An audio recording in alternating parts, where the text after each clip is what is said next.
જય માતાજી મિત્રો, હું છું ગોહિલ મહેન્દ્રસિંહ અને સોરઠનો શણગાર ચેનલમાં આપનું સ્વાગત કરું છું।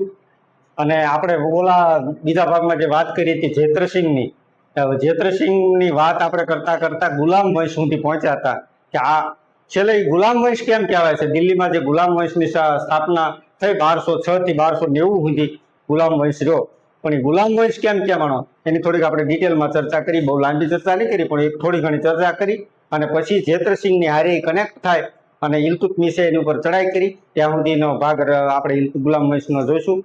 પણ મને એક બીજી વાત તમને કહેવાનું મન થાય છે કે મને બહુ ગૌરવ હતું ગુજરાતના રાજપૂત ક્ષત્રિયો ઉપર કે ઇતિહાસની જે વાતો છે એ ક્ષત્રિયો વધારે નિહાળશે, પણ હકીકતમાં આ જે ઇતિહાસની ચેનલ છે એને કોઈ બહુ નિહાળતું નથી। એટલે મારી વિનંતી છે કે ઇતિહાસ છે એ આપણી ધરોહર છે, એટલે ઇતિહાસને જોવા માટે મારી તમને નમ્ર વિનંતી છે। જય માતાજી। હવે વાત કરીએ આપણે જેત્રસિંહને જે ઇલ્તુત્મિશની ચડાઈ થી ગુલામ વંશ કેમ પડ્યો। ગુલામ જે કુતુબુદ્દીન ઐબકે જે સ્થાપના કરી દિલ્હીની ઉપર ગુલામ વંશની, એ ગુલામ વંશ કેમ કહેવાનો? કુતુબુદ્દીન ઐબક છે એ હકીકતમાં તુર્કિસ્તાનમાં એ વખતના સમયમાં કેવું હતું કે તુર્કિસ્તાનમાં માણસને એક વસ્તુ તરીકે ઉપયોગ કરવામાં આવતો।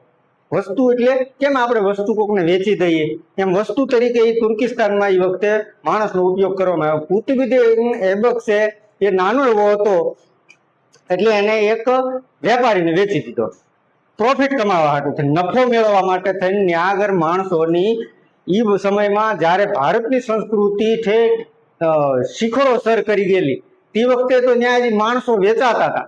વિચાર કરો તમે, આ ભારતની કેટલી ભવ્યતા હશે। ભારતનો ઇતિહાસ ખરેખર સાંભળ્યા જેવો છે। તમે A to Z જેટલો સાંભળો એટલો તમને નવાઈ લાગ્યા કરે, કારણ કે આવી સંસ્કૃતિ છે।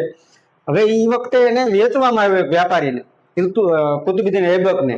કુતુબુદ્દીન ઐબક વેચાણો પછી પાછો એ વેપારીએ પાછું નફો કમાવા માટે થઈને એક કાજીને વેચી દીધો। હવે એ કાજીનું નામ શું હતું? ફખરુદ્દીન અબ્દુલ અજીઝ કુકી।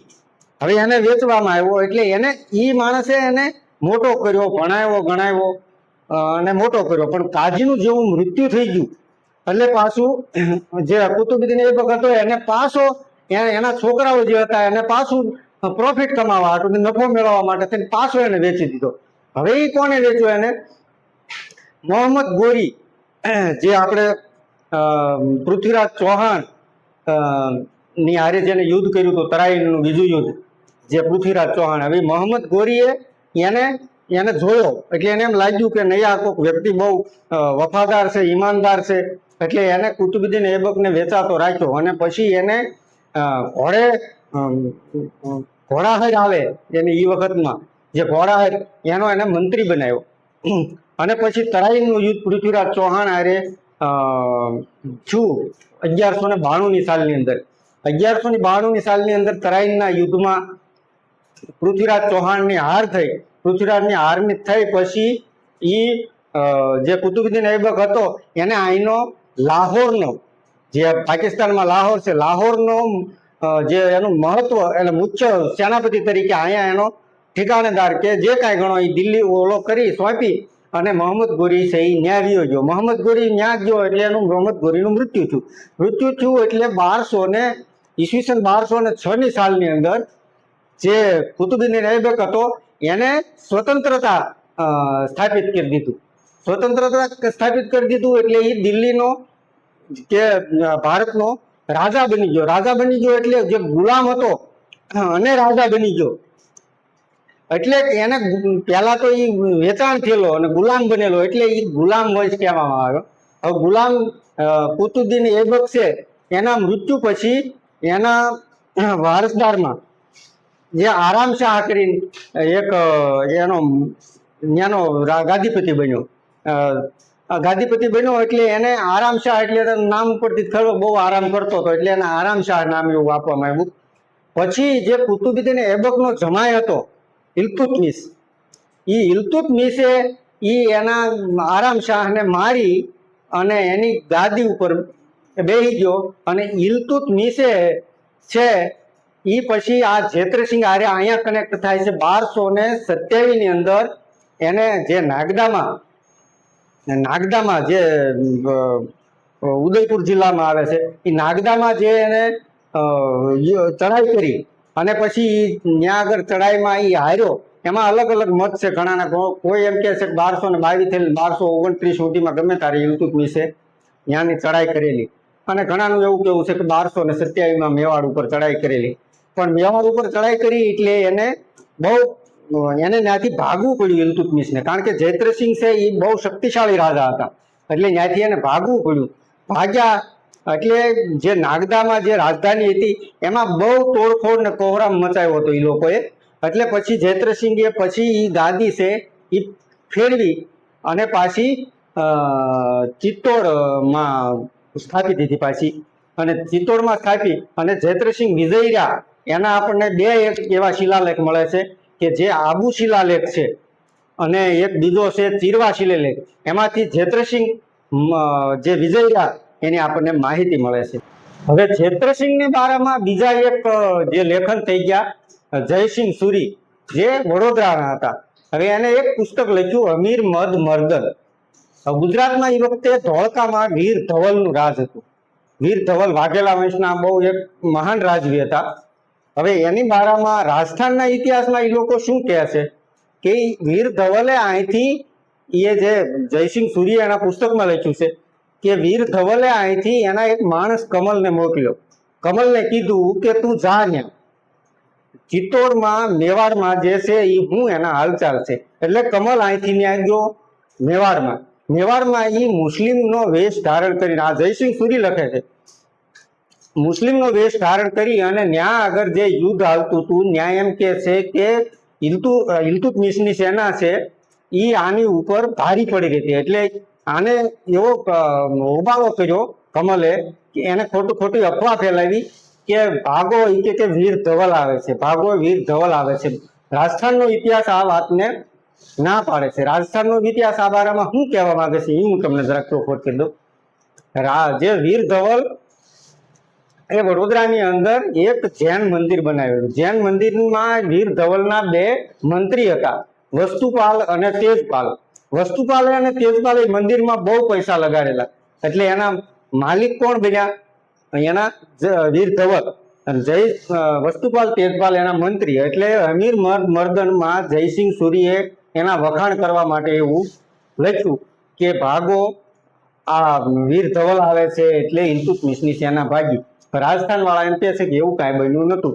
પણ હકીકતમાં ગુજરાતના ઇતિહાસમાં થોડીક નજર નાખીએ તો આપણને જાણવા મળે છે કે વીર ધવલ છે એને એક વખત ગુજરાતમાં ઇલ્તુત્મિશને હરાવેલો, પણ એનો કોઈ બહુ ખાસ ઇતિહાસ મળતો ન હોવાના કારણે એની આપણે વધારે ચર્ચા નહીં કરીએ. પણ ઇલ્તુત્મિશને એક વખત ગુજરાતના વાઘેલા વંશના વીર ધવલે હરાવ્યો એવું જાણવા મળે છે. પછી જે આપણે રાજસ્થાનનો ઇતિહાસ વાત કરી, ફરીવાર ક્યારેક ગુજરાતનો ઇતિહાસ ટાઈમ મળશે તો લેશું, તો એમાં પાછું વાતું કરશું. પછી ઈસવીસન 1248ની અંદર ગુલામ વંશના એક બીજા શાસકે આની ઉપર પાછા જૈત્રસિંહ ઉપર પાછી ચડાઈ કરી. જે ઇલ્તુત્મિશના ગયા પછી બીજો જે શાસક આવ્યો નસરુદ્દીન મહમૂદ, એને પાછી જૈત્રસિંહ ઉપર ચડાઈ કરી. અને જૈત્રસિંહની ચડાઈ એની ઉપર કરી 1248માં. 1248માં ચડાઈ કરી એટલે જે નસરુદ્દીન મહમૂદ હતો એનો એક લેખક ફરિશ્તા શું લખે છે, એ ફરિશ્તા એમ લખે છે કે નસરુદ્દીન મહમૂદનો ભાઈ જે જલાલુદ્દીન હતો, જલાલુદ્દીન જે અકબર ઈ ને બીજો જલાલુદ્દીન ખિલજી ઈ પણ ને, આનો નસરુદ્દીનનો ભાઈ જે જલાલુદ્દીન હતો, એ જલાલુદ્દીન એને કનોજથી દિલ્હી બોલાવ્યો. એ દિલ્હી આવવાના બદલે ચિત્તોડની પહાડીમાં આવીને ફંકાઈ ગયો. એટલે એને ગોતવા માટે નસરુદ્દીન મહમૂદ આવ્યો એવું ફરિશ્તા લખે. જોકે મુસ્લિમ ઇતિહાસકારો છે એ કોઈ દિવસ એના રાજાઓ કે જે કોઈ હારે એની કોઈ વધારે વિગતમાં વાત કરતા નહીં, કારણ કે એમાં કોઈ સુરવીર, કારણ કે હલ્દી ઘાટીમાં કેટલાય સુરવીરતાથી લડ્યા હતા, જે તોમર વંશના હતા એ બધા લડ્યા હતા, પણ એમાં એવું કાંઈ એને સત્ય ઘટના લખી નહીં. એનું કારણ શું કે સત્ય ઘટના લખે તો જે આ લોકો છે એ હીરો બની જાય અને દેવતા તરીકે હિન્દુ સંસ્કૃતિમાં એ પૂજવા લાગે. એટલે આવું લોકો થવા દેવામાં માનતા નહોતા. એટલા માટે થઈને ન્યાય એમ કે છે ફરિશ્તા કે નસરુદ્દીનને ત્યાંથી ચિત્તોડમાંથી પાછું હટવું પડ્યું. એટલે એનો અર્થ એવો થયો કે નસરુદ્દીન મહેમૂદે 1248માં ચડાઈ તો કરી જેતરસિંહ ઉપર, પણ એ પારી અને પાછો વી ગયો. આવું એનું થાય. પણ આ જે મુસ્લિમ જે લેખકો છે એના જે નામા છે એમાં તમને ક્યાંય આવું જાણવા મળે નહીં. એનું કારણ છે એ મેં કીધું એમ કે એ લોકો એના વખાણ સિવાય અને જ્યાં જીત્યા હોય એ જ લખતા હતા, જ્યાં હાર થઈ હોય એ લખતા નહોતા. પછી જેતરસિંહ છે, જેતરસિંહની આપણે વાત કરીએ તો જેતરસિંહના મંત્રી હતા કોણ? એક બાલક અને એક મદદ. હવે દશરથ શર્મા જેતરસિંહનું શું લખે છે કે જેતરસિંહ છે એનો એ સમયમાં એનો સમયગાળો હતો, એમાં સમયગાળામાં એનો સુવર્ણકાળ હતો. દશરથ શર્મા એમ લખે છે. પછી હવે જેતરસિંહ છે એનો સમયગાળો એમ કે છે કે કોઈ એમ કે 1250 થી લઈને 1252 હતો, પણ 1250 થી 52 ગાળામાં એના મૃત્યુ પછી એના વારસદાર તરીકે અને બીજા જે રાવલ શાખાના ઉત્તરાધિકારી આવે છે એ આવે છે તેજસિંહ. હવે તેજસિંહની વાત છે એ પછી બહુ લાંબો વિડીયો થવાને કારણે બીજા ભાગમાં રજૂ કરીશ. અને ત્યાં સુધી આ ભાગને નિહાળજો અને મને પ્રોત્સાહન આપજો, અને જેથી કરી અને મને આવા નવા વિડીયો બનાવવાનું પ્રોત્સાહન મળે. કારણ કે હું એક ખેડૂત છું, ખેતીમાંથી ટાઈમ કાઢી અને મને રસ છે એટલે આવા વિડીયો બનાવું છું.